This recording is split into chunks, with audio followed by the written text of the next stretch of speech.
Hello everyone, ಎಲ್ರಿಗೂ ನಮಸ್ಕಾರ. Welcome back to CMAS Academy. ಇವತ್ತಿನಿಂದ we are going to start with the revision series for second PUC Economics students of Karnataka. So ಯಾರೆಲ್ಲ second PUC economics students ಇದ್ದೀರಾ, ನಿಮಗಾಗಿ revision videos ಗಳನ್ನ ನಾನು ಇವತ್ತಿನಿಂದ post ಮಾಡ್ತಾ ಇದ್ದೇನೆ. ಸೊ ಇವತ್ತು we are starting with the micro economics chapter 6 non competitive markets.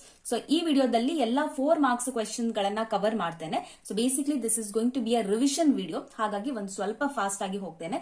But ನಿಮಗೆ ಡೀಟೇಲ್ಡ್ ಕಾನ್ಸೆಪ್ಟ್ ನ ಬಗ್ಗೆ ನಿಮಗೆ ಡೀಟೇಲ್ಡ್ ವಿಡಿಯೋ ಬೇಕಿದ್ರೆ ಆಲ್ರೆಡಿ ನನ್ನ ಚಾನೆಲ್ ಅಲ್ಲಿ ಅಪ್ಲೋಡ್ ಮಾಡಿದ್ದೇನೆ. ಲಾಸ್ಟ್ ಇಯರ್ ನಿಂದ ನಾನು ಅಪ್ಲೋಡ್ ಮಾಡ್ತಾ ಇದ್ದೇನೆ. So you can have a look at those videos. Okay, because these are revision videos. ನಾನು ಸ್ವಲ್ಪ ಫಾಸ್ಟ್ ಆಗಿ ಹೋಗಬಹುದು. Okay, so that we complete the revision on time. So ಇವತ್ತು 4 marks ಅನ್ನ ನಾವು ಕಂಪ್ಲೀಟ್ ಮಾಡೋಣ in this video. So we are doing the revision along with the detailed notes. Okay, ಇಲ್ಲಿ complete notes ಇದೆ. ಈ ನೋಟ್ಸ್ ಅನ್ನ ಓದ್ತಾ ನಾವು ರಿವಿಷನ್ ಅನ್ನ ಮಾಡ್ಕೊಳ್ಳುವಂತದ್ದು. So question number 1 for 4 marks is from the chapter 6 non-competitive markets. Explain the market demand curve for a monopoly with the help of a diagram ಅಂತ ಕೇಳಿದ್ದಾರೆ. So ಈ 4 marks ನ ಪ್ರಶ್ನೆಗೆ ಯಾವ ರೀತಿ ಆನ್ಸರ್ ಅನ್ನ ಮಾಡಬೇಕು. So I have written the whole answer here. First ಗೆ ನಾವೇನ್ ಬರೀಬೇಕು, ಮಾರ್ಕೆಟ್ ಡಿಮಾಂಡ್ ಕರ್ವ್ ಅಂತ ಹೇಳಿದ್ರೆ ಏನು ಅದನ್ನ ಬರೀಬೇಕಲ್ವಾ. So we write that market demand curve shows the quantities that consumers as a whole are willing to purchase at different prices. ಅಂದ್ರೆ ಏನರ್ಥ, ಮಾರ್ಕೆಟ್ ಡಿಮಾಂಡ್ ಕರ್ವ್ ಅಂತ ಹೇಳಿದ್ರೆ ಏನು, ಏನ್ ತೋರ್ಸತ್ತೆ ಅದು, ಇಟ್ ಶೋಸ್ ದ ಕ್ವಾಂಟಿಟೀಸ್ ಅಂತ ಹೇಳಿದ್ರೆ ಯಾವ ಯಾವ ಬೆಲೆಗಳಲ್ಲಿ ಜನರು ಅಂದ್ರೆ ಕನ್ಸ್ಯೂಮರ್ಸ್ ಗ್ರಾಹಕರು ಎಷ್ಟು ಕ್ವಾಂಟಿಟಿಗಳನ್ನ ಎಷ್ಟು ಸಾಮಗ್ರಿಗಳನ್ನ ಕೊಂಡುಕೊಳ್ತಾರೆ ಅಥವಾ ಅದಕ್ಕೆ ಬೇಡಿಕೆ ಮಾಡ್ತಾರೆ ಅದನ್ನ ತೋರಿಸುವಂತಹ ಕರ್ವ್ ಅನ್ನ ನಾವು ಮಾರ್ಕೆಟ್ ಡಿಮಾಂಡ್ ಕರ್ವ್ ಅಂತ ಕರಿತೇವೆ. Okay, so market demand curve shows the quantities that consumers as a whole. Market demand ಅಲ್ವಾ, so it is not about one consumer, ಒಂದು ಗ್ರಾಹಕನ ಬಗ್ಗೆ ನಾವಿಲ್ಲಿ ಮಾತಾಡ್ತಾ ಇಲ್ಲ. We are talking about consumers as a whole. ಮಾರ್ಕೆಟಿನಲ್ಲಿ ಡಿಮಾಂಡ್ ಮಾಡುವಂತಹ ಎಲ್ಲಾ ಕನ್ಸ್ಯೂಮರ್ಸ್ ನ ಬಗ್ಗೆ ನಾವಿಲ್ಲಿ ಮಾತನಾಡ್ತಾ ಇದ್ದೇವೆ. That is why we say consumers as a whole are willing to purchase at different prices. ಅದೇ ನಾನು ಹೇಳಿದ್ದು ಬೇರೆ ಬೇರೆ ಬೆಲೆಗಳಲ್ಲಿ. ಓಕೆ, ಬೇರೆ ಬೇರೆ ಬೆಲೆಗಳಲ್ಲಿ ಎಷ್ಟೆಷ್ಟು ಕ್ವಾಂಟಿಟಿಗಳನ್ನ ಅವರು ಕೊಂಡುಕೊಳ್ಳಿಕ್ಕೆ ಇಚ್ಛಿಸ್ತಾ ಇದ್ದಾರೆ. ವಿಲ್ಲಿಂಗ್ ಅಂತ ಹೇಳಿದ್ರೆ ಇಚ್ಛಿಸ್ತಾ ಇದ್ದಾರೆ ಅಂತ. ನಾವು V shall draw the diagram. The following figure shows the market demand curve. So market demand curve ಅನ್ನ ಈ ತರ ನಾವು ಡ್ರಾ ಮಾಡ್ತೇವೆ. This is the demand curve. Now we shall explain what this graph represents. ಈ graph ಏನ್ ಹೇಳುತ್ತೆ ಅಂತ ನಾವೀಗ ಎಕ್ಸ್ಪ್ಲೇನ್ ಮಾಡ್ತೇವೆ. Okay, from the above diagram we understand that if the market price is at P0, consumers are willing to purchase the quantity Q0. ಅಂದ್ರೆ ಈ diagram ಇಂದ ನಾವೇನ್ ಅರ್ಥ ಮಾಡ್ಕೊಳ್ಬಹುದು ಅಂತ ಹೇಳಿದ್ರೆ, if the market price is at P0, ನೋಡಿ price P0 ಆಗಿದ್ರೆ, ಪ್ರೈಸ್ ಇಲ್ಲಿದ್ರೆ ಎಷ್ಟು ಕ್ವಾಂಟಿಟಿಯನ್ನ ಕನ್ಸ್ಯೂಮರ್ಸ್ ಡಿಮಾಂಡ್ ಮಾಡ್ತಾರೆ. when the price is P0, the quantity demanded, see here it is Q0.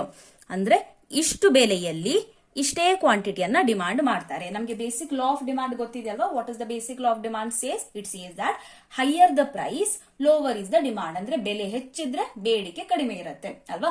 ಅದೇ ರೀತಿ ಬೆಲೆ ಕಡಿಮೆ ಆದಾಗ when the price is low, the demand is high, right? ಬೆಲೆ ಕಡಿಮೆ ಆದಾಗ ಡಿಮಾಂಡ್ ಜಾಸ್ತಿ ಆಗುತ್ತೆ. So this is something that we know. Next ನೋಡಿ, on the other hand, if the market price is at the lower level P1, ಅಂದ್ರೆ price P1 ಗೆ ಇಳಿದಾಗ what will be the quantity demanded? Consumers are willing to buy a higher quantity at Q1. ಅದೇ ಬೆಲೆ ಕಡಿಮೆ ಆದಾಗ P1 ಗೆ ಬಂದು ಇಳಿದಾಗ ಎಷ್ಟು quantity demand ಮಾಡ್ತಾ ಇದ್ದಾರೆ? when the price is P1, the quantity demanded is Q1 ಅಲ್ವಾ. ಸೊ ಈ 2 ಪಾಯಿಂಟ್ ಗಳನ್ನ ಜಾಯಿನ್ ಮಾಡಿ ನಾವೊಂದು ಲೈನ್ ಅನ್ನು ಎಳೆಯುವಂತದ್ದು. This is the market demand. Consumers ಇಷ್ಟು ಡಿಮಾಂಡ್ ಮಾಡ್ತಾ ಇದ್ದಾರೆ ಅಂತ. Now, that is, price in the market affects the quantity demanded by the consumers. So, quantity demanded ಯಾವುದರ ಮೇಲೆ ಆಧಾರಿತವಾಗಿರುತ್ತೆ? ಅದು ಪ್ರೈಸ್ ನ ಮೇಲೆ, ಬೆಲೆಯ ಮೇಲೆ ಆಧಾರಿತವಾಗಿದೆ ಅಂತ. Okay, so price is affecting the quantity demanded ಅಂತ. The monopoly firms decision. Monopoly ಅಂತ ಹೇಳಿದ್ರೆ ಏನು? ಒಂದು ಸೆಲ್ಲರ್ ಮಾತ್ರ. ಓಕೆ, ಅದಕ್ಕೆ ಯಾವುದೇ ಕಾಂಪಿಟೇಷನ್ ಇಲ್ಲ ಅಲ್ವಾ. ಸೊ ಅದನ್ನ ನಾವು ಮೋನೋಪೊಲಿ ಫರ್ಮ್ ಅಂತ ಕರಿತೇವೆ. ನಾವು the monopoly firms decision to sell a larger quantity is possible only at a lower price. ನೋಡಿ ಇಲ್ಲಿ ಲಾರ್ಜರ್ ಕ್ವಾಂಟಿಟಿ ಅಂತ ಹೇಳಿದ್ರೆ ಈ ಎರಡರಲ್ಲಿ ಯಾವುದು ಲಾರ್ಜರ್ ಕ್ವಾಂಟಿಟಿ? Q0 ಅಂತ ಹೇಳಿದ್ರೆ ಇಷ್ಟು ಕ್ವಾಂಟಿಟಿ ಮಾತ್ರ. ಓಕೆ, Q1 ಅಂತ ಹೇಳಿದ್ರೆ ಇಷ್ಟು ಕ್ವಾಂಟಿಟಿ ಬರುತ್ತೆ. ಸೊ ಯಾವುದು larger quantity? Q1 is the larger quantity. So ಹಾಗಿದ್ರೆ ಲಾರ್ಜರ್ ಕ್ವಾಂಟಿಟಿ Q1 ಅಷ್ಟು ಔಟ್ಪುಟ್ ಅನ್ನ ಸೆಲ್ ಮಾಡಬೇಕಿದ್ರೆ ಒಂದು ಮೋನೋಪೊಲಿ ಫರ್ಮ್ ಅದರ ಪ್ರೈಸ್ ಅನ್ನ ಎಷ್ಟು ಇಟ್ಕೊಳ್ಬೇಕು? P0 ಇಟ್ಕೊಳ್ಬೇಕಾ ಅಥವಾ P1 ಇಟ್ಕೊಳ್ಬೇಕಾ? Q1 ಕ್ವಾಂಟಿಟಿ ಸೆಲ್ ಮಾಡಬೇಕಿದ್ರೆ ಒಂದು ಮೋನೋಪೊಲಿ ಫರ್ಮ್ ಅದರ ಪ್ರೈಸ್ ಅನ್ನ P1 ನಲ್ಲಿ ಇಟ್ಕೊಳ್ಬೇಕು ಅಲ್ವಾ. So if it wants to sell larger output or larger quantity, it should keep its price lower. Getting my point? Okay. Now, that is what it is said here.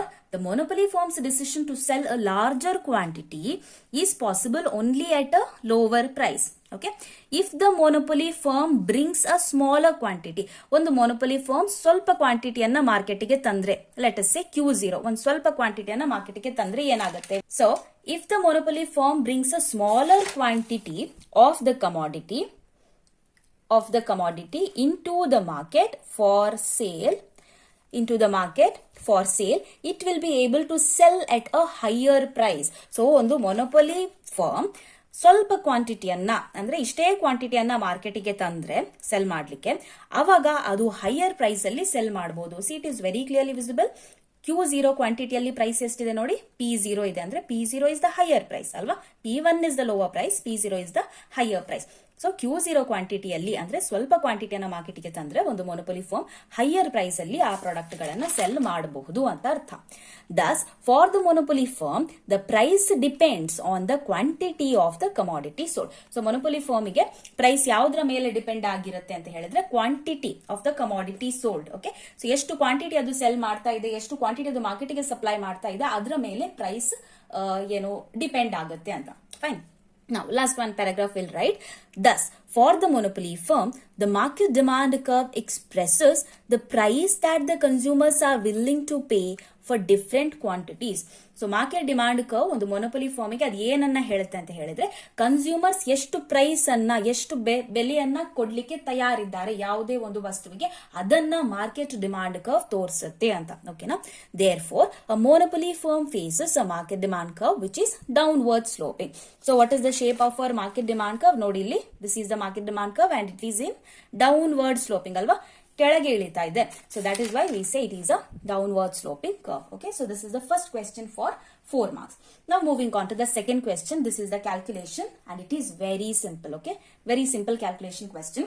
Now let me tell you that ಈ ಎಲ್ಲಾ questions ಅನ್ನ ನಾನು display ಮಾಡ್ತಾ ಇದ್ದೇನಲ್ವಾ, ಈ ಎಲ್ಲಾ questions ನಿಮ್ಮ question bank ನಲ್ಲಿ ಇರುವಂತಹ questions. Okay, all the questions from your question banks R covered here completely. Now this is the second question.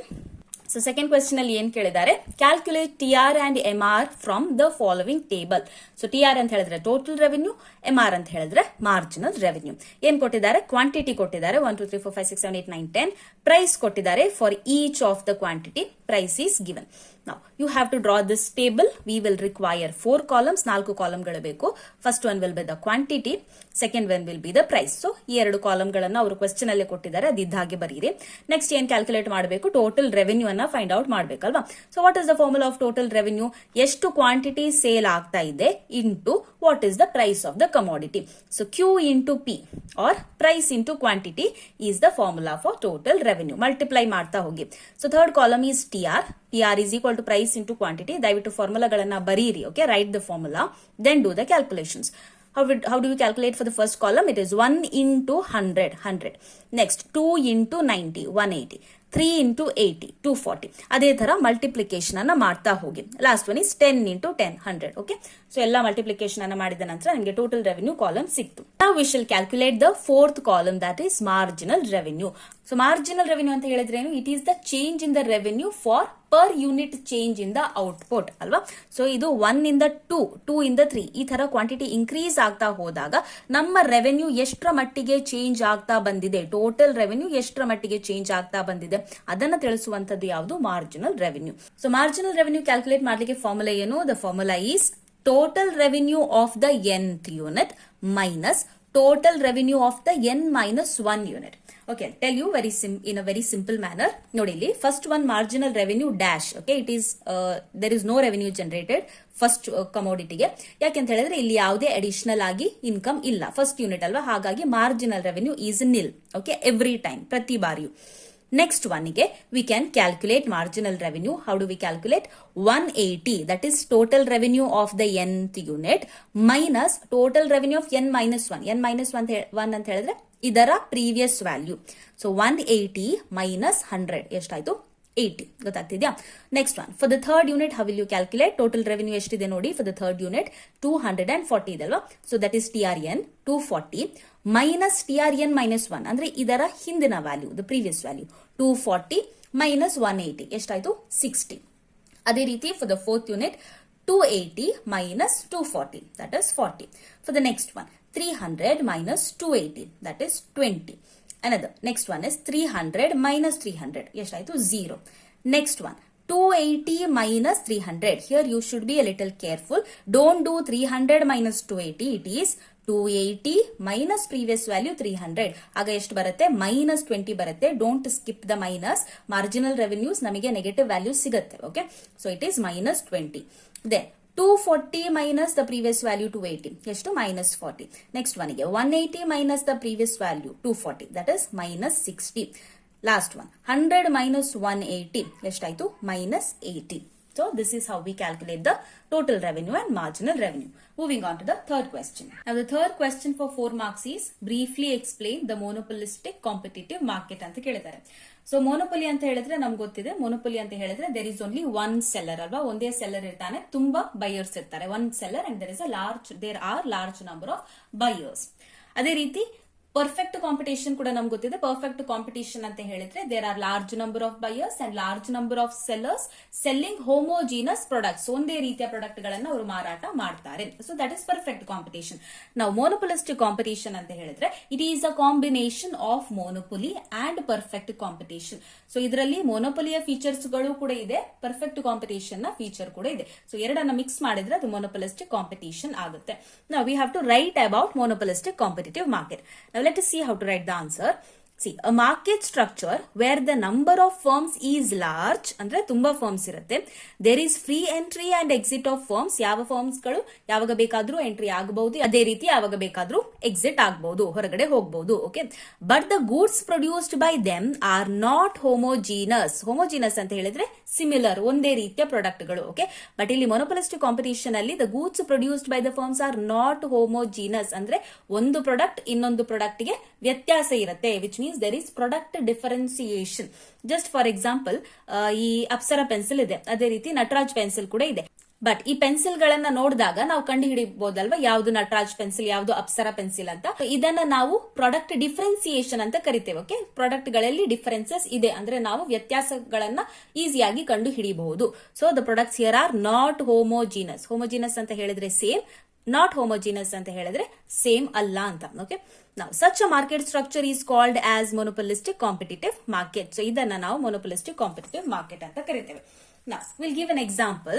For example, if we consider a biscuit manufacturing firm that has a strong brand name and is distinguishable from the biscuit manufactured by other brands. So for example, ನಾವೊಂದು biscuit manufacturing ಕಂಪನಿಯನ್ನ ತಗೊಳ್ಳೋಣ. Let us take Parle-G. Okay, very old and very popular brand. So Parle-G biscuit ಅನ್ನ ತಗೊಂಡ್ರೆ first of all it has a strong brand name ತುಂಬಾ strong ಆಗಿದೆ and is ಡಿಸ್ಟಿಂಗ್ವಿಷೇಬಲ್ ಅಂತ ಹೇಳಿದ್ರೆ ಬೇರೆ ಬ್ರ್ಯಾಂಡ್ಸ್ ಗಳಿಗಿಂತ ಅದು ಬೇರೆ ಆಗಿದೆ, ಡಿಫ್ರೆಂಟ್ ಆಗಿದೆ, ಏನೋ ಒಂದು ವ್ಯತ್ಯಾಸ ಇದೆ ಅದರಲ್ಲಿ. ಟೇಕ್ ಫಾರ್ ಎಕ್ಸಾಂಪಲ್, ಈಗ ಒಂದು ಪಾರ್ಲೆಜಿ ಬಿಸ್ಕೆಟ್ ಇದೆ ಅಂಡ್ ಮಾರೆ ಬಿಸ್ಕೆಟ್ ಇದೆ. ಎರಡನ್ನ ನೋಡಿದಾಗ ನೀವು ತುಂಬಾ ಸುಲಭವಾಗಿ ಐಡೆಂಟಿಫೈ ಮಾಡಬಹುದು ಯಾವುದು ಪಾರ್ಲೆಜಿ ಯಾವುದು ಮಾರಿಗೋಲ್ಡ್ ಬಿಸ್ಕೆಟ್ ಅಂತ ಅಲ್ವಾ. So that is called product differentiation. Okay, distinguishable. So ಬೇರೆ ಬಿಸ್ಕೆಟ್ ಮ್ಯಾನುಫ್ಯಾಕ್ಚರ್ ಮಾಡುವಂತಹ ಬ್ರ್ಯಾಂಡ್ ಗಳಿಂದ ಈ ಬ್ರ್ಯಾಂಡ್ ಬೇರೆ ಆಗಿದೆ, ಡಿಫರೆಂಟ್ ಆಗಿದೆ ಅಂತ. ನಾವು the consumers develop a particular taste with such a brand and may not choose to substitute it for any other biscuit. So ಇಂತಹ ಬಿಸ್ಕೆಟ್ ಗಳು ಮಾರ್ಕೆಟ್ಗೆ ಬಂದಾಗ, ಅಂದ್ರೆ ಯಾವ್ದ್ರದ್ದು ಒಂದು ಸ್ಟ್ರಾಂಗ್ ಬ್ರ್ಯಾಂಡ್ ಇರುತ್ತೆ ಅಂಡ್ ಅದು ಬೇರೆ ಬ್ರ್ಯಾಂಡ್ ಗಳಿಗಿಂತ ಏನೋ ಒಂದು ಡಿಫರೆಂಟ್ ಆಗಿರುತ್ತೋ ಅಂತಹ ಬ್ರ್ಯಾಂಡ್ ಗಳಿಗೆ ಕನ್ಸ್ಯೂಮರ್ಸ್ ತುಂಬಾ ಲಾಯಲ್ ಆಗಿರ್ತಾರೆ. ಓಕೆ, ಸೊ ಅದನ್ನೇ ಅವರು ಪದೇ ಪದೇ ತಗೊಳ್ಳಿಕ್ಕೆ ಇಷ್ಟಪಡ್ತಾರೆ. And may not choose to substitute it for any other biscuit, ಅಂದ್ರೆ ಬೇರೆ ಯಾವ ಬಿಸ್ಕೆಟ್ ಅನ್ನ ಕೊಟ್ಟರು ಕೂಡ ಅವರು ಇದೇ ಬ್ರ್ಯಾಂಡಿನ ಬಿಸ್ಕೆಟ್ ಅನ್ನ ಪ್ರಿಫರ್ ಮಾಡ್ತಾರೆ. ಹೆಚ್ಚಿನವರು ನೋಡಿರ್ಬೋದು, ನಾವು ಲಾಯಲ್ ಆಗಿರ್ತೇವೆ ಒಂದೇ ಬ್ರ್ಯಾಂಡ್ಗೆ ಅಲ್ವಾ. ನಾವು ಫಾರ್ ಎಕ್ಸಾಂಪಲ್ ನಾವು ಸೋಪ್ಸ್ ಅನ್ನ ತಗೊಳ್ಳುವಾಗ ಅಥವಾ ಶಾಂಪೂಗಳನ್ನ ತಗೊಳ್ಳುವಾಗ ನಾವು ಒಂದೇ ಬ್ರ್ಯಾಂಡಿನ ಸೋಪ್ ಅಥವಾ ಒಂದೇ ಬ್ರ್ಯಾಂಡಿನ ಶಾಂಪೂ ಅನ್ನ ತಗೊಳ್ತೇವೆ. ನಾವು ಬೇರೆಯನ್ನ ಅಷ್ಟೊಂದು ಪ್ರಿಫರ್ ಮಾಡೋದಿಲ್ಲ, ಬೇರೆ ಬ್ರ್ಯಾಂಡ್ಸ್ ಗಳನ್ನ ಅಷ್ಟೊಂದು ಪ್ರಿಫರ್ ಮಾಡೋದಿಲ್ಲ. ಯಾಕಂತ ಹೇಳಿದ್ರೆ ನಾವು ಆ ಪ್ರಾಡಕ್ಟ್ ಗಳಿಗೆ, ಆ ಬ್ರ್ಯಾಂಡಿಗೆ ಲಾಯಲ್ ಆಗಿರ್ತೇವೆ ಅಲ್ವಾ. So may not choose to substitute it for any other biscuit. However, if the price is increased to a great extent, ಈಗ ಫಾರ್ ಎಕ್ಸಾಂಪಲ್ ಪಾರ್ಲೆಜಿ ಬಿಸ್ಕೆಟ್ 15 ರುಪೀಸ್ಗೆ ಮೊದಲು ಸಿಗ್ತಾ ಇತ್ತು, ಈಗ ಅದನ್ನ 50 ರುಪೀಸ್ ಮಾಡಿದ್ದಾರೆ, ಅಂದ್ರೆ ತುಂಬಾ ಇನ್ಕ್ರೀಸ್ ಮಾಡಿದ್ದಾರೆ. 15 ಇಂದ 50ಗೆ ಅವರು ಪ್ರೈಸ್ ಅನ್ನ ಇನ್ಕ್ರೀಸ್ ಮಾಡಿದ್ದಾರೆ ಅಂತ ಇರುವಾಗ ಏನಾಗುತ್ತೆ, then the consumers may go in search of a substitute brand. Okay, so ಈ ಕೇಸ್ ನಲ್ಲಿ ಮಾತ್ರ ಯಾವಾಗ ಪ್ರೈಸ್ ಅನ್ನ ತುಂಬಾ ಹೆಚ್ಚು ಅವರು ಇನ್ಕ್ರೀಸ್ ಮಾಡಿದಾಗ ಮಾತ್ರ ಗ್ರಾಹಕರು ಯಾವುದೋ ಒಂದು ಬೇರೆ ಬ್ರ್ಯಾಂಡ್ ಅನ್ನ ಹುಡುಕ್ಲಿಕ್ಕೆ ಶುರು ಮಾಡ್ತಾರೆ. ಸಬ್ಸ್ಟಿಟ್ಯೂಟ್ ಅಂತ ಹೇಳಿದ್ರೆ ಈ ಪ್ರಾಡಕ್ಟಿನ ಬದಲಿಯಾಗಿ ಇನ್ನೊಂದು ಪ್ರಾಡಕ್ಟ್ ಅನ್ನ, ಇನ್ನೊಂದು ಬ್ರ್ಯಾಂಡ್ ಅನ್ನ ನಾನು ಯೂಸ್ ಮಾಡ್ತೇನೆ ಅನ್ನೋದು. ಓಕೆ, ಪಾರ್ಲೇಜಿ ಇಲ್ಲದಿದ್ರೆ ನಾನು ಮಾರಿಗೋಲ್ಡ್ಗೆ ಶಿಫ್ಟ್ ಆಗ್ತೇನೆ ಅಂತ. ಸೊ ಪಾರ್ಲೇಜಿಯ ಪ್ರಾಡಕ್ಟ್ ಅನ್ನ ಅವರು ತುಂಬಾ ಹೈ ಇನ್ಕ್ರೀಸ್ ಮಾಡಿದ್ರೆ, ಪ್ರೈಸ್ ಅನ್ನ ಅವರು ತುಂಬಾ ಹೈ ಆಗಿ ಇನ್ಕ್ರೀಸ್ ಮಾಡಿದ್ರೆ, ಅವಾಗ ಕನ್ಸ್ಯೂಮರ್ಸ್ ಗಳು, ಗ್ರಾಹಕರು ಬೇರೆ ಒಂದು ಪ್ರಾಡಕ್ಟ್, ಬೇರೆ ಒಂದು ಬಿಸ್ಕೆಟ್ ಅನ್ನ ಹುಡುಕಿಕೊಂಡು ಹೋಗ್ತಾರೆ. That is the meaning. ನಾವು therefore if the price of a particular brand is lowered, ಅದೇ ರೀತಿ ಯಾವುದೇ ಒಂದು ಬ್ರ್ಯಾಂಡಿನ ಬೆಲೆಯನ್ನ ಕಡಿಮೆ ಮಾಡಿದಾಗ ಏನಾಗುತ್ತೆ, some consumers will shift to consuming that brand. ಆವಾಗ ಹೆಚ್ಚಿನ ಕನ್ಸ್ಯೂಮರ್ಸ್, ಹೆಚ್ಚಿನ ಗ್ರಾಹಕರು ಅವರ ಬ್ರ್ಯಾಂಡ್ ಅನ್ನ ಶಿಫ್ಟ್ ಮಾಡ್ಕೊಳ್ತಾರೆ. ಎಲ್ಲಿ ಪ್ರೈಸ್ ಕಡಿಮೆ ಆಗಿದೆಯೋ ಆ ಬ್ರ್ಯಾಂಡಿಗೆ ಅವರು ಶಿಫ್ಟ್ ಆಗ್ತಾರೆ ಅಂತ. Lowering of the price further will lead to more consumers shifting to the brand with lower price. Okay, so lowering of the price ಅಂದ್ರೆ ಬೆಲೆಯನ್ನ ಇನ್ನೂ ಕಡಿಮೆ ಮಾಡ್ತಾ ಹೋದ್ರೆ ಇನ್ನೂ ಹೆಚ್ಚು ಕನ್ಸ್ಯೂಮರ್ಸ್ ನಮ್ಮ ಬ್ರ್ಯಾಂಡಿಗೆ ಶಿಫ್ಟ್ ಆಗ್ತಾ ಬರ್ತಾರೆ. Okay, hence the demand curve here is not horizontal as in the case of perfect competition. So perfect competition alli ಕಾಣುವ ಹಾಗೆ horizontal line ಕೂಡ ಇರೋದಿಲ್ಲ. Then demand curve faced by the firm is also not the market demand curve. Market demand curve just ನಾವು ನೋಡಿದ್ವಲ್ಲ in the case of monopoly, the first question. So ಆ ರೀತಿಯೂ demand curve ಇರೋದಿಲ್ಲ. Then how it will be in the case of monopolistic competition, the firm expects increase in demand if it lowers the price. So monopolistic competition ಅಲ್ಲಿ ಹೇಗಿರುತ್ತೆ ಅಂತ ಹೇಳಿದ್ರೆ, firm expects increase in demand. Demand ಯಾವಾಗ ಹೆಚ್ಚಾಗುತ್ತೆ, if it lowers the price. Price ಬೆಲೆಯನ್ನ ಕಡಿಮೆ ಮಾಡಿದಾಗ ಮಾತ್ರ ಡಿಮಾಂಡ್ ಹೆಚ್ಚಾಗುತ್ತೆ. Just like I give you the example of Parle G. Okay, ಪಾರ್ಲೇಜಿಯಲ್ಲಿ ನಾವ್ ಏನ್ ಮಾಡಿದ್ವಿ, ಪ್ರೈಸ್ ಅನ್ನ ಇನ್ಕ್ರೀಸ್ ಮಾಡಿದಾಗ ಡಿಮಾಂಡ್ ಕಡಿಮೆ ಆಯ್ತು.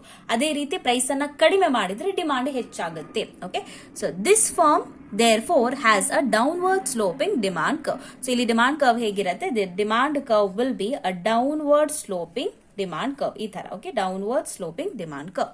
Now the market structure of monopolistic competition allows for the new firms to enter the market. So monopolistic competition ನಲ್ಲಿ ಅದು ಹೊಸ ಫರ್ಮ್ಸ್ ಗಳನ್ನ ಎಂಟರ್ ಆಗ್ಲಿಕ್ಕೆ ಬಿಡುತ್ತೆ. See that is also one of the feature ಅಲ್ವಾ. In the beginning only we have seen there is free entry and free exit of firms ಅಲ್ವಾ. So monopolistic competition ನಲ್ಲಿ it allows new firms to enter the market. ಹೊಸ ಫರ್ಮ್ಗಳು ಮಾರ್ಕೆಟ್ಗೆ ಬರುತ್ತೆ. If the firms in the industry are receiving super normal profit. Okay, so firms ಗಳು super normal profit ಅಂದ್ರೆ normal profit ಗಿಂತನೂ ಹೆಚ್ಚು profit, ಅತಿ ಹೆಚ್ಚು ಲಾಭವನ್ನ ಗಳಿಸ್ತಾ ಇದ್ರೆ ಶಾರ್ಟ್ ರನ್ನಿನಲ್ಲಿ, ಓಕೆ, ಅಲ್ಪ ಕಾಲದಲ್ಲಿ, this will attract new firms.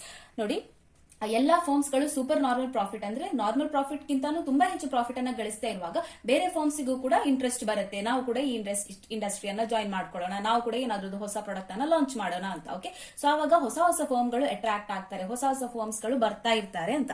As new firms enter, some customers shift from existing firms to these new firms. So ಈ ಹೊಸ ಫರ್ಮ್ಗಳು ಮಾರ್ಕೆಟ್ಗೆ ಬಂದಾಗ ಏನಾಗುತ್ತೆ, ಸಮ್ ಕಸ್ಟಮರ್ಸ್, ಕೆಲವೊಂದು ಕಸ್ಟಮರ್ಗಳು ಅವರ ಎಕ್ಸಿಸ್ಟಿಂಗ್ ಫರ್ಮ್ ಗಳನ್ನ, ಈಗ ನಾನು ಹೇಳಿದಲ್ವಾ ಪಾರ್ಲೇಜಿಗೆ ನಾವೊಂದು ಬ್ರ್ಯಾಂಡ್ ಲಾಯಲ್ಟಿಯನ್ನ ಡೆವಲಪ್ ಮಾಡ್ಕೊಂಡಿದ್ದೇವೆ, ಆದ್ರೆ ನಂತರ ಹೊಸ ಬಿಸ್ಕಿಟ್ ಕಂಪನಿಗಳು ಬಂದಾಗ ಕೆಲವೊಂದು ಕನ್ಸ್ಯೂಮರ್ಸ್ ಏನ್ ಮಾಡ್ತಾರೆ, ಈ ಪಾರ್ಲೇಜಿಯನ್ನ ಬಿಟ್ಟು ಬೇರೆ ಹೊಸ ಫರ್ಮಿಗೆ ಅವರು ಶಿಫ್ಟ್ ಮಾಡ್ಕೊಳ್ತಾರೆ ಅಲ್ವಾ. So that happens. ಈ ಹೊಸ ಫರ್ಮ್ಗಳು ಬಂದಾಗ ಕೆಲವು ಕನ್ಸ್ಯೂಮರ್ಗಳು ಅವರು ಶಿಫ್ಟ್ ಮಾಡ್ಕೊಳ್ತಾರೆ to the new firms. So existing firms find that their demand curve has shifted leftward ಅಂತ ಹೇಳಿದ್ರೆ, ಎಕ್ಸಿಸ್ಟಿಂಗ್ ಫರ್ಮ್ಸ್, ಆಲ್ರೆಡಿ ಮಾರ್ಕೆಟ್ ಅಲ್ಲಿ ಇರುವ ಫರ್ಮ್ಸ್ ಗಳಿಗೆ ಬೇಡಿಕೆ ಕಡಿಮೆ ಆಗುತ್ತೆ. ಯಾವಾಗ ಆಗುತ್ತೆ ಇದು, ಹೊಸ ಫರ್ಮ್ಗಳ ಎಂಟ್ರಿ ಆದಾಗ ಆಲ್ರೆಡಿ ಇರುವಂತಹ ಫರ್ಮ್ಸ್ ಗಳಿಗೆ ಬೇಡಿಕೆ ಕಡಿಮೆ ಆಗುತ್ತೆ, ಅಂದ್ರೆ ಅವರ ಪ್ರಾಡಕ್ಟ್ ಗಳಿಗೆ ಬೇಡಿಕೆ ಕಡಿಮೆ ಆಗುತ್ತೆ. Demand curve shift leftward ಅಂತ ಹೇಳಿದ್ರೆ, ಸೊ ನೋಡಿ ಇಲ್ಲಿ this is the demand curve ಅಂತ ಹೇಳಿದ್ರೆ, ಲೆಫ್ಟ್ ವರ್ಡ್ ಅಂತ ಹೇಳಿದ್ರೆ ಅದು ಕೆಳಗೆ ಇಳಿಯುತ್ತಲ್ಲ, this is the rightward and this side is the leftward. So demand curve shifts leftward ಅಂತ ಹೇಳಿದ್ರೆ, ಕ್ವಾಂಟಿಟಿ ಡಿಮಾಂಡೆಡ್ ಮೊದಲು ಹೆಚ್ಚಿತ್ತು, ಈಗ ಕಡಿಮೆಯಾಗಿದೆ. ಓಕೆ, ಯಾರಿಗೆ, ಎಕ್ಸಿಸ್ಟಿಂಗ್ ಫರ್ಮ್ಸ್ಗೆ, ಯಾವೆಲ್ಲ ಫರ್ಮ್ಸ್ ಮೊದಲೇ ಇದಾವೆ ಅವರಿಗೆ. ನಾವು this causes the profits to fall. ಇದರಿಂದಾಗಿ ಫರ್ಮ್ಸ್ ಗಳಿಗೆ ಏನಾಗುತ್ತೆ, ಅವರ ಪ್ರಾಫಿಟ್ಸ್, ಅವರ ಲಾಭ ಕೂಡ ಕಡಿಮೆ ಆಗುತ್ತೆ. The process continues till super normal profits are wiped out. So ಈ ಅತಿ ಹೆಚ್ಚು ಲಾಭವನ್ನ ಗಳಿಸುವಂತಹ ಫರ್ಮ್ಗಳು ಈಗ ನಾರ್ಮಲ್ ಪ್ರಾಫಿಟ್ಸ್ ಅನ್ನ ಗಳಿಸಲಿಕ್ಕೆ ಸ್ಟಾರ್ಟ್ ಮಾಡುತ್ತೆ. ಅಲ್ಲಿವರೆಗೆ ಇದು ಪ್ರಾಸೆಸ್ ಕಂಟಿನ್ಯೂ ಆಗ್ತಾ ಹೋಗುತ್ತೆ, ಅಂದ್ರೆ ಹೊಸ ಫರ್ಮ್ಗಳು ಬರುವಂತದ್ದು. Okay, so the process continues till supernormal profits are wiped out and firms are making only normal profits. So normal profits ಗಳನ್ನ ಮಾತ್ರ ಮಾಡುವವರೆಗೂ ಈ process ಕಂಟಿನ್ಯೂ ಆಗ್ತಾ ಹೋಗುತ್ತೆ ಅಂತ. So this is how a monopolistic competitive market works. So I hope you understood the third question, that is monopolistic competitive market. Now before moving on to the fourth question, ಯಾರಿಗೆಲ್ಲ ಈ notes PDF form ಅಲ್ಲಿ ಬೇಕು, I am making it available at a price of 99 rupees. Okay, so micro economics ನ ಎಲ್ಲ chapters ಗಳಲ್ಲಿ ಬರುವಂತಹ 4 marks ಮತ್ತು 6 marks question ಗೆ ಆನ್ಸರ್ಸ್ ಗಳನ್ನ ನಾನು ಬರೆದು PDF ಫಾರ್ಮ್ ಅಲ್ಲಿ ಅವೈಲೇಬಲ್ ಮಾಡಿದ್ದೇನೆ. So you can message me on WhatsApp. This is the number screen ಅಲ್ಲಿ ಡಿಸ್ಪ್ಲೇ ಆಗ್ತಿದೆಯಲ್ಲ, ಈ ನಂಬರ್ಗೆ ನನಗೆ ಕಾಂಟ್ಯಾಕ್ಟ್ ಮಾಡಿ. You can Google Pay 99 rupees and send me the screenshot. ನಂತರ ನಾನು ನಿಮಗೆ PDF ಅನ್ನ ಕಳಿಸ್ತೇನೆ. Okay, so all chapters, micro economics ನಲ್ಲಿ ಬರುವಂತಹ ಎಲ್ಲ ಚಾಪ್ಟರ್ಸ್ 6 ಚಾಪ್ಟರ್ಸ್ ಗಳಿಗೆ ಕೂಡ 4 ಮಾರ್ಕ್ಸ್ ಅಂಡ್ 6 ಮಾರ್ಕ್ಸ್ ನೋಟ್ಸ್ ಅನ್ನ ಪ್ರೊವೈಡ್ ಮಾಡಿದ್ದೇನೆ. Okay, and regarding macro economics, that is the part 2. Next week ಇಂದ, ಪ್ರಾಬಬ್ಲಿ ನೆಕ್ಸ್ಟ್ ವೀಕ್ ಇಂದ I will make it available. And for the explanation videos ನೀವು YouTube ಅನ್ನ refer ಮಾಡಬಹುದು. That is anyhow not paid, but the notes is paid. I am charging a small price for that. All right, so notes ಬೇಕಿದ್ರೆ ದಯವಿಟ್ಟು WhatsApp ಅಲ್ಲಿ contact ಮಾಡಿ. Fine, moving on to the next question, 4th one. Show the relationship between average revenue and marginal revenue of a monopoly market with the help of a diagram ಅಂತ ಕೇಳಿದ್ದಾರೆ. Now, it is always better that you write a meaning of average revenue and marginal revenue. ನಂತರ diagram ನಿಂದ start ಮಾಡಿ. Okay, ಒಂದು ಸಣ್ಣ ಒಂದ್ sentence ಅಲ್ಲಿ ನೀವು ಅಟ್ ಲೀಸ್ಟ್ average revenue ಅಂತ ಹೇಳಿದ್ರೆ ಏನು, marginal revenue ಅಂತ ಹೇಳಿದ್ರೆ ಏನು ಅಂತ ಬರೀರಿ. Now, firstly we will write what is average revenue. See, the revenue received by the firm per unit of a commodity sold is called average revenue. So, ಒಂದು ಕಮೋಡಿಟಿಗೆ ಎಷ್ಟು ನಾವು ಚಾರ್ಜ್ ಮಾಡ್ತಾ ಇದ್ದೇವೆ ಅದನ್ನ ನಾವು ಆವರೇಜ್ ರೆವೆನ್ಯೂ ಅಂತ ಕರಿತೇವೆ ಅಲ್ವಾ. So how do we calculate average revenue? Total revenue divided by the quantity. So you may write this formula, ಅಥವಾ ಇದನ್ನ ಸ್ಕಿಪ್ ಕೂಡ ಮಾಡಬಹುದು, ಇಷ್ಟು ಬರೆದ್ರೂ ಸಾಕಾಗುತ್ತೆ. Okay, so average revenue is equal to total revenue divided by quantity. That is AR is equal to TR divided by Q. TR ಅಂತ ಹೇಳಿದ್ರೆ P into Q. ನಾವು ಫಾರ್ಮುಲಾದಲ್ಲಿ ಕೂಡ ನೋಡಿದ್ದೇವಲ್ವಾ in the second question. Total revenue ಅಂತ ಹೇಳಿದ್ರೆ price into Q. So Q cancel ಆಗುತ್ತೆ, therefore AR is equal to P ಅಂತಾನೆ ಬರುತ್ತೆ. ಫೈನ್. ನಾವು ಮಾರ್ಜಿನಲ್ ರೆವೆನ್ಯೂ ಅಂತ ಹೇಳಿದ್ರೆ ಏನು? It is the change in revenue per unit change in output. So ಪ್ರತಿ ಒಂದು ಯೂನಿಟ್ ಇನ್ಕ್ರೀಸ್ ಆಗ್ತಾ ಹೋದಾಗ ನಮ್ಮ ಟೋಟಲ್ ರೆವೆನ್ಯೂ ಅಲ್ಲಿ ಎಷ್ಟು ಚೇಂಜ್ ಆಗಿದೆ, ಎಷ್ಟು ಬದಲಾವಣೆ ಆಗಿದೆ ಅದನ್ನ ಕಂಡುಹಿಡಿಯುವಂತದ್ದು marginal revenue, right. Marginal revenue values fall as the quantity increases. Quantity increase ಆಗ್ತಾ ಹೋದಾಗೆ ನಮ್ಮ marginal revenue ಏನಾಗುತ್ತೆ, ಕಡಿಮೆ ಆಗುತ್ತೆ. You can also see it in the second one example. ನೋಡಿ, ಸೆಕೆಂಡ್ ಒನ್ ಅಲ್ಲಿ ಕ್ವಾಂಟಿಟಿ ಇನ್ಕ್ರೀಸ್ ಆಗ್ತಾ ಹೋದಾಗೆ ಏನಾಗಿದೆ, ಮಾರ್ಜಿನಲ್ ರೆವೆನ್ಯೂ ಕಡಿಮೆ ಆಗ್ತಾ ಹೋಗಿದೆ ಅಲ್ವಾ. 80, 60, 40, 20, 0, minus 20, minus 40, minus 60, minus 80. So what has happened to the marginal revenue? It is decreasing as the quantity is increasing. Correct. So ಈ ಸ್ಟೇಟ್ಮೆಂಟ್ ನಮಗೆ ಅರ್ಥ ಆಯ್ತಲ್ವಾ. Marginal revenue values fall as the quantity increases. Marginal revenue has negative values. So marginal revenue ಅಲ್ಲಿ negative values ಕೂಡ ಬರುತ್ತೆ. Now we move to the diagram. So average revenue and marginal revenue can be seen in the following diagram. So see the relationship between the average revenue and the marginal revenue. So this is the diagram number 1. X-axis, Y-axis, X-axis and Y-axis. So X Axis ನಲ್ಲಿ ನಾವು output ಅಂದ್ರೆ ಕ್ವಾಂಟಿಟಿಯನ್ನ ಬರೀತೇವೆ, Y Axis ನಲ್ಲಿ average revenue ಮತ್ತು marginal revenue ಅನ್ನ ತೋರಿಸ್ತೇವೆ. So diagram ನೋಡ್ಕೊಳ್ಳಿ ಯಾವ ರೀತಿ ಇದೆ. ಫಸ್ಟ್ ಡಯಾಗ್ರಾಮ್ ನಲ್ಲಿ ಆವರೇಜ್ ರೆವೆನ್ಯೂ ಈ ತರ, ಅದರ ಕೆಳಗಡೆ ಮಾರ್ಜಿನಲ್ ರೆವೆನ್ಯೂ. ಇದು ನೆಗೆಟಿವ್ ವ್ಯಾಲ್ಯೂಸ್ ಅನ್ನ ತೋರಿಸುತ್ತಲ್ವಾ, ಹಾಗಾಗಿ ಇದು ಆಕ್ಸಿಸ್ ನಿಂದ ಕೆಳಗೆ ಬಂದಿದೆ. ಓಕೆ, ಸೆಕೆಂಡ್ ಡಯಾಗ್ರಾಮ್ ನಲ್ಲಿ ಅಂದ್ರೆ ಪ್ಯಾನಲ್ ಬಿ ಅಲ್ಲಿ ನೀವು ನೋಡಬಹುದು, average revenue is coming down very steeply, ಅಂದ್ರೆ ತುಂಬಾ ಸ್ಟೀಪ್ ಆಗಿ it is coming down, right, compare to this one. ಇದು ನೋಡಿ ಈ ತರ ಇದೆ, but this one is very steep and touching the X axis ಅಲ್ವಾ. ದೆನ್ ಮಾರ್ಜಿನಲ್ ರೆವೆನ್ಯೂ ಹೇಗಿದೆ? Marginal revenue is also falling below the average revenue, ತುಂಬಾ ದೂರದಲ್ಲಿದೆ compare to average revenue. The difference between average revenue and marginal revenue it is more, correct. ಅದೇ ರೀತಿ ಇಲ್ಲಿ less steep, average revenue ಸ್ವಲ್ಪ ಕಡಿಮೆ steep ಆಗಿರೋದ್ರಿಂದ, ಅಂದ್ರೆ ತುಂಬಾ ಈ ತರ ಫಾಲ್ ಆಗ್ತಾ ಇಲ್ಲ, it is going this way.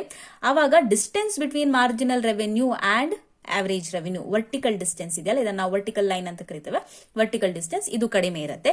ಅದೇ ರೀತಿ ಆವರೇಜ್ ರೆವೆನ್ಯೂ ತುಂಬಾ ಸ್ಟೀಪ್ ಆಗಿ ಬೀಳ್ತಾ ಇದ್ರೆ, if it is falling very steeply, the vertical distance between average revenue and marginal revenue is more.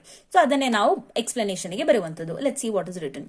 The diagram above shows that if the AR curve is steeper, ಅಂದ್ರೆ panel B ಅಲ್ಲಿ ನಾವು ನೋಡಬಹುದು AR curve is very steep here, right? Then the MR curve is far below the AR curve. So MR curve is far below. ತುಂಬಾ difference ಇದೆ, okay? Compared to the AR revenue, marginal revenue is very below the AR curve. The values of MR at any level of output are lower than the corresponding values of AR. So ಇದು ಎರಡು diagram ಅಲ್ಲೂ ಕೂಡ visible ಇದೆ. MR curve ಎಲ್ಲಿದೆ? It is below the A R curve ಅಲ್ವಾ. So average ರೆವೆನ್ಯೂಕ್ಕಿಂತ ಕಡಿಮೆ ಇರುತ್ತೆ ಯಾವಾಗಲೂ ಯಾವುದು M R curve. So here also you can see the same, ಇಲ್ಲಿ ಕೂಡ it is the same. So ಯಾವುದೇ ಕ್ವಾಂಟಿಟಿ ಇದ್ರೂ ಕೂಡ M R curve is always below the A R curve. And what is A R and M R? Average revenue and marginal revenue. Fine. Then it can be concluded that if the AR curve, that is the demand curve. So ಇಲ್ಲಿ ನಾವು AR curve ಅನ್ನ demand curve ಅಂತಾನೆ ಕರಿತೇವೆ in the monopoly. Okay. It can be concluded that if the AR curve is falling steeply, the MR curve is far below the AR curve. On the other hand, if AR curve is less steep, ಇಲ್ಲಿ ನೋಡಿ it is less steep ಅಲ್ವಾ, then the vertical distance between the AR and MR curves, the vertical distance between AR and MR curves is smaller. ಅದನ್ನೇ ನಾನು ಆಗ explain ಮಾಡಿದ್ದು. Okay. ನಾವು figure A shows a flatter AR curve. So figure A ಅಲ್ಲಿ ಇದು ಒಂದ್ ಸ್ವಲ್ಪ flat ಆಗಿದೆ ಅಲ್ವಾ, it's a flatter AR curve, while figure B ಅಂದ್ರೆ ಈ diagram figure B shows steeper AR curve. Okay, steep ಆಗಿದೆ, ತುಂಬಾ ಸ್ಟೀಪ್ ಆಗಿ ಇದು ಎಕ್ಸ್ ಆಕ್ಸಿಸ್ ಅನ್ನ ಟಚ್ ಮಾಡ್ತಾ ಇದೆ. For the same units of commodity, the difference between AR and MR in panel A. So ಇಲ್ಲಿ AR ಮತ್ತು MR ಇರುವಂತಹ ಡಿಫರೆನ್ಸ್ ಹೇಗಿದೆ? ಇಟ್ ಈಸ್ ಸ್ಮಾಲ್ ಅಲ್ವಾ, is smaller than difference in panel B. Difference in panel be between AR and MR, here it is more, but in panel A it is less. So this is how you have to draw the diagrams and explain the two graphs. Okay, so we finished with the fourth question. If you want to take a break, pause the video, ಸ್ವಲ್ಪ relax ಮಾಡ್ಕೊಳ್ಳಿ and then come back to the video. So last ಒಂದು question ಇದೆ, ಅದಾದ ನಂತರ we are finishing up with this chapter. All right. So the last question for the video is explain how firms behave in oligopoly. So 4 marks ಗೆ ಅದನ್ನ ಕೇಳಿದ್ದಾರೆ. First of all ಒಲಿಗೋಪೊಲಿ ಅಂತ ಹೇಳಿದ್ರೆ ಏನು? ಒಲಿಗೋಪೊಲಿ ಅಂತ ಹೇಳಿದ್ರೆ there are only few firms ಅಥವಾ few sellers in the market. Market ನಲ್ಲಿ ಕೆಲವು ಸೆಲ್ಲರ್ಸ್ ಗಳು, ಕೆಲವು ಫರ್ಮ್ಸ್ ಗಳು ಮಾತ್ರ ಕಾರ್ಯನಿರ್ವಹಿಸುತ್ತಾರೆ. Okay, so that is oligopoly. Now, if a market, this is the answer, if the market of a particular commodity consists of more than one seller, but the number of sellers are few. Okay, ಒಂದಕ್ಕಿಂತ ಹೆಚ್ಚು seller ಇದ್ದಾರೆ, ಆದ್ರೆ ಆ sellers ಗಳು ಕಡಿಮೆ ಪ್ರಮಾಣದಲ್ಲಿದ್ದಾರೆ, which means they are few. ಅಂತಹ market structure, the market structure is termed as oligopoly. Okay, meanwhile, ಎರಡೇ forms work ಮಾಡ್ತಾ ಇದ್ರೆ, ಒಂದು ಮಾರ್ಕೆಟ್ ನಲ್ಲಿ ಎರಡು ಫಾರ್ಮ್ಸ್ ಅಥವಾ ಎರಡು ಸೆಲ್ಲರ್ ಗಳು ಮಾತ್ರ ಇದ್ದೆ ಅದನ್ನ ನಾವು ಡುವೋಪೊಲಿ ಅಂತ ಕರಿತೇವೆ. ಓಕೆ, ನಾವು while analysing the oligopoly market we assume that the product sold by the firms are homogeneous. Okay, so ಇಲ್ಲಿ ಫರ್ಮ್ಸ್ ಗಳು ಹೋಮೋಜಿನಸ್ ಅಂದ್ರೆ ಸೇಮ್ ಟೈಪಿನ ಪ್ರಾಡಕ್ಟ್ ಅನ್ನ ಮಾರಾಟ ಮಾಡ್ತಾರೆ. And there is no substitute for the product. ಅಂತಹ product ಗಳಿಗೆ ಯಾವುದೇ ಸಬ್ಸ್ಟಿಟ್ಯೂಟ್ ಅಂದ್ರೆ ಬದಲಿ ವಸ್ತು ಇಲ್ಲ. Okay, no substitute for the product produced by any other firm. Given that there are a few firms, each firm is relatively large when compared to the size of the market. So ಸ್ವಲ್ಪ firms ಗಳು ಒಂದು ಒಲಿಗೋಪೊಲಿ market ನಲ್ಲಿ ಇರೋದ್ರಿಂದ ಒಂದೊಂದು ಫರ್ಮಿನ ಗಾತ್ರ ಸಾಧಾರಣ ದೊಡ್ಡದಾಗಿರುತ್ತೆ ಅಂತ. So each firm is relatively large. As a result, each firm is in a position to affect the total supply in the market. ಹಾಗಾಗಿ ಪ್ರತಿಯೊಂದು ಫರ್ಮ್ ಕೂಡ ಮಾರ್ಕೆಟ್ಗೆ ಬರುವಂತಹ ಟೋಟಲ್ ಸಪ್ಲೈ ಏನಿದೆ ಅದನ್ನ ಎಫೆಕ್ಟ್ ಮಾಡಬಹುದು. ಸಪೋಸ್ ಒಂದು ಮಾರ್ಕೆಟ್ ನಲ್ಲಿ 5 ಫರ್ಮ್ಸ್ ಗಳು ಇದಾವೆ ಅಂತ ಅಂದ್ಕೊಳ್ಳೋಣ. ದಿಸ್ ಇಸ್ ಒಲಿಗೋಪೊಲಿ ಅಲ್ವಾ, ಒಂದಕ್ಕಿಂತ ಹೆಚ್ಚು ಸೆಲ್ಲರ್ಸ್ ಇದ್ದಾರೆ, ಬಟ್ ತುಂಬಾ ಸೆಲ್ಲರ್ಸ್ ಕೂಡ ಇಲ್ಲ. Only 5 firms are existing.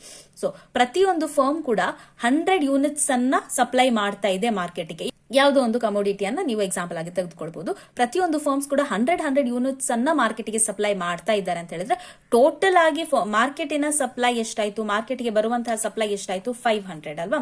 So ಪ್ರತಿ ಒಂದು ಫರ್ಮ್, ಅದೇ ರೀತಿ ಈ ಫರ್ಮ್ ಗಳಲ್ಲಿ 5ರಲ್ಲಿ ಒಂದು ಫರ್ಮ್ ಕಡಿಮೆ ಆಯ್ತು ಅಂತ ಇಟ್ಕೊಳ್ಳೋಣ, 4 ಆಯ್ತು. ಅವಾಗ ಮಾರ್ಕೆಟ್ ಸಪ್ಲೈ ಎಷ್ಟಾಯ್ತು? It becomes 400. ಯಾಕಂದ್ರೆ ಒಂದು ಫರ್ಮ್ ಸಪ್ಲೈ ಮಾಡ್ತಾ ಇಲ್ಲ ಅಲ್ವಾ. ಸೊ ಕೆಲವು ಫರ್ಮ್ಸ್ ಗಳು ಇರೋದ್ರಿಂದ ಪ್ರತಿಯೊಂದು ಫರ್ಮ್ ಕೂಡ ಟೋಟಲ್ ಸಪ್ಲೈ, ಮಾರ್ಕೆಟ್ಗೆ ಬರುವಂತಹ ಟೋಟಲ್ ಸಪ್ಲೈ ಅನ್ನ ಅವ್ರಿಗೆ ಎಫೆಕ್ಟ್ ಮಾಡುವಂತಹ ಪವರ್ ಈ ಫರ್ಮ್ಸ್ ಗಳಿಗೆ ಇರುತ್ತೆ ಅಂತ. The level of output in the industry, the level of prices as well as the profits are outcomes of how firms are interacting with each other.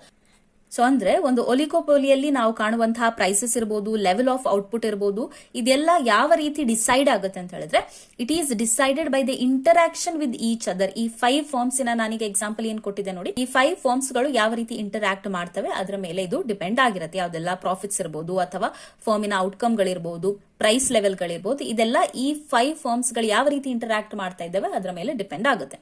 ನಾವು at one extreme, the firms could collude and decide to form a cartel to maximize collective profits. ಕೆಲವೊಂದು ಬಾರಿ ಏನ್ ಮಾಡಬಹುದು ಅಂತ ಹೇಳಿದ್ರೆ ಎಲ್ಲಾ ಫರ್ಮ್ಸ್ಗಳು, ಎಲ್ಲಾ 5 ಫರ್ಮ್ಸ್ಗಳು, ನಾನು ಇದು ಎಕ್ಸಾಂಪಲ್ ಕೊಡ್ತಾ ಇದ್ದೇನೆ, ಎಲ್ಲಾ 5 ಫರ್ಮ್ಸ್ಗಳು ಒಟ್ಟಿಗೆ ಕಂಬೈನ್ ಆಗಿ, ಕೊಲ್ಯೂಡ್ ಅಂತ ಹೇಳಿದ್ರೆ ಒಗ್ಗಟ್ಟಾಗಿ, decide to form a cartel. Cartel ಅಂತ ಹೇಳಿದ್ರೆ ಎಲ್ಲರೂ ಒಟ್ಟಾಗಿ ಕಾಪರೇಷನ್ ನಿಂದ ವರ್ಕ್ ಮಾಡುವಂತದ್ದು. Okay, so that is a cartel to maximise collective profits. ಎಲ್ರಿಗೂ ಲಾಭ ಹೆಚ್ಚಾಗ್ಲಿಕ್ಕೆ ಅವರು ಒಂದು ಕಾಪರೇಷನ್ ಅನ್ನ ಮಾಡಬಹುದು, ಎಲ್ಲರೂ ಒಗ್ಗಟ್ಟಾಗಿ ಬಿಸ್ನೆಸ್ ಅನ್ನ ಮಾಡಬಹುದು. That is called as cartel. ಅಥವಾ ಅಟ್ ದ ಅದರ್ ಎಕ್ಸ್ಟ್ರೀಮ್ ಅವ್ರು ಏನ್ ಮಾಡಬಹುದು, firms could decide to compete with each other. So ಅಥವಾ ಏನ್ ಮಾಡಬಹುದು ಅಂತ ಹೇಳಿದ್ರೆ ಅವರು ಕಾಂಪಿಟೇಷನ್ ಅನ್ನ ಮಾಡಬಹುದು. ಈ 5 ಫರ್ಮ್ಸ್ ಗಳು ಕೂಡ ಪರಸ್ಪರ ಸ್ಪರ್ಧೆಯನ್ನ ಮಾಡಿ ಅವರ ಪ್ರಾಫಿಟ್ಸ್ ಗಳನ್ನ ಹೆಚ್ಚು ಮಾಡಲಿಕ್ಕೆ ಟ್ರೈ ಮಾಡಬಹುದು. ಫಾರ್ ಎಕ್ಸಾಂಪಲ್ ನೋಡಿ, a firm may lower its price a little below the other firms. So ಈ 5 ಫರ್ಮ್ಗಳಲ್ಲಿ ಒಂದು ಫರ್ಮ್ ಅಥವಾ ಒಂದು ಕಂಪನಿ ಏನ್ ಮಾಡುತ್ತೆ, ಅವರ ಪ್ರಾಡಕ್ಟಿನ ಪ್ರೈಸ್ ಅನ್ನ ಕಡಿಮೆ ಮಾಡುತ್ತೆ. ಸಪೋಸ್ ಅವರು 10 ರೂಪಾಯಿಗೆ ಯಾವುದೋ ಒಂದು ಪ್ರಾಡಕ್ಟ್ ಅನ್ನ ಮಾರಾಟ ಮಾಡ್ತಾ ಇದ್ರು ಅಂತ ಇಟ್ಕೊಳ್ಳೋಣ. ಈಗ ಅವ್ರು ಏನ್ ಮಾಡ್ತಾರೆ, 8 ರೂಪಾಯಿಗೆ ಅದನ್ನ ಮಾರಾಟ ಮಾಡ್ಲಿಕ್ಕೆ ಸ್ಟಾರ್ಟ್ ಮಾಡ್ತಾರೆ.